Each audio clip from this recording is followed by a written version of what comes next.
second part of this module, we're going to briefly discuss third-party review again. We talked about it kind of briefly during one of our other modules, but it's really necessary to reinforce this and also to reinforce it now, because before you send out something for third-party review, you really do want to run it through a checklist. You want to run it through a compliance matrix.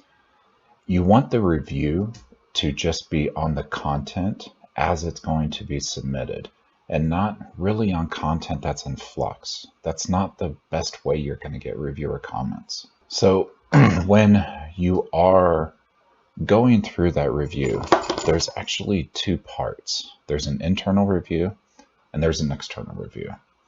So that internal review really does come across with the thing like the compliance matrix. You want to run it through an internal review just to make sure you're aligning with the criteria, you're answering the questions, you're addressing the things that are supposed to be addressed. You're really breaking down that solicitation and looking at that review criteria, and sometimes you're standing those as questions by themselves. That sounds dumb, but that's kind of the Bible that you write things towards. You don't want to have an external review unless you verified that all of that information is in there. Because unless you give that external reviewer those questions and say, hey, can you make sure these are addressed? Well, then what's the point of having that review? If they can't pick it up and read through it for the content on its own and tell you whether it makes sense, you're not going to get a really great review because it's just not ready. It needs to, bake for a little bit longer. One of the best things you can do just before you send it out for that third-party review is actually read it to yourself. Read it out loud. Anytime you stumble over a word, anytime something sounds awkward, anytime you have to pause when you're reading it because you go, wait, what? That's the same thing a reviewer is going to do. So if you haven't done that yet, or if you did, there's a bunch of awkward pauses there. There's a bunch of just, and there's a bunch of just stuff that you kind of keep getting stuck on. It's not ready for an external review yet, because you want to give them something that is almost that finalized version. And then when you read it and when the reviewer goes through it, we've brought up a lot of these before, but it's just really important to get those fresh-eye perspective on this. It's really important to have somebody that is outside of the knowledge point, that hasn't been working on this day in and day out for, maybe upwards of 2 or 3 years. The people that haven't been focused on this, because then they get the best kind of view into it, let's say, because it's the same way that one of these agency reviewers is going to look at it. So when you get the reviewer comments back, a lot of times you're going to get back some really good comments, you're going to get back some bad comments, and you're going to get back some comments that seem like they're just, questioning everything you're doing. But don't take it personal, because you gave that to them to get those questions. You gave that to them to get those answers. Their guidance on things to change, things that you can reword, things that you may need to revisit. They're not attacking the idea. They're just trying to help you win an award. So when you're looking at that, look how you can integrate rather than imitate. Instead of rewriting entire sections or rewriting entire pages, what can you tighten up? Where can you swap in some different words?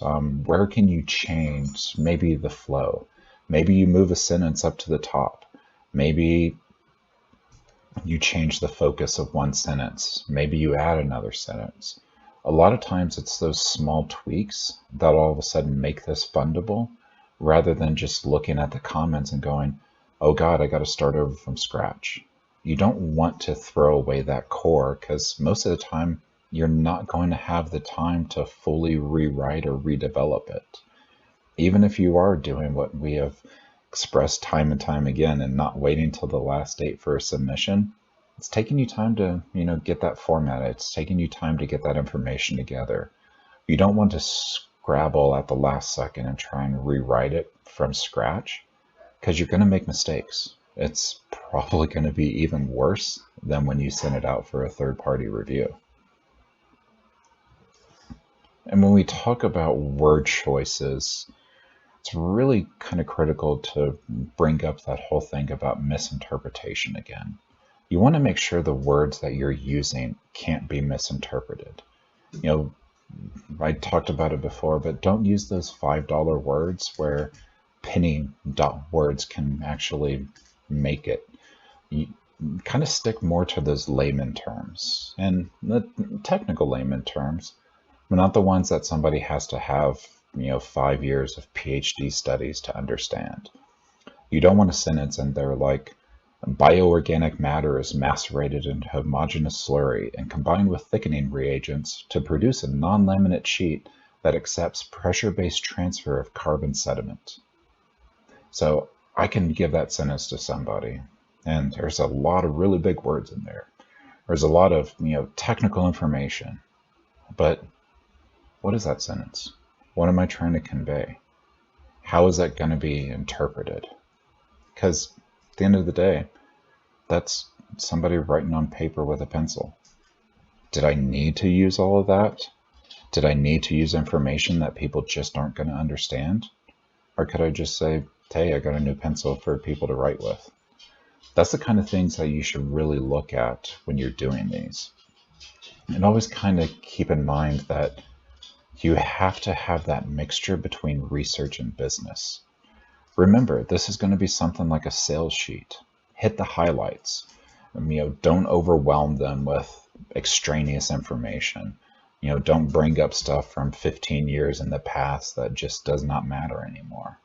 Be direct, to the point, and kind of no nonsense. That is very appreciated by reviewers.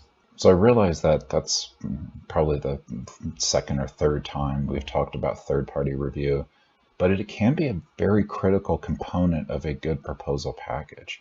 It can be a very critical component of making sure that you're addressing the points. Because at the end of the day, when the reviewers from the agencies get these, they are going to be those third-party reviewers. They haven't been sitting there working beside you. They haven't been, soldering diodes onto a board like you have or your team members have. They really don't know why they should give you funding. Your team knows. Why would they know?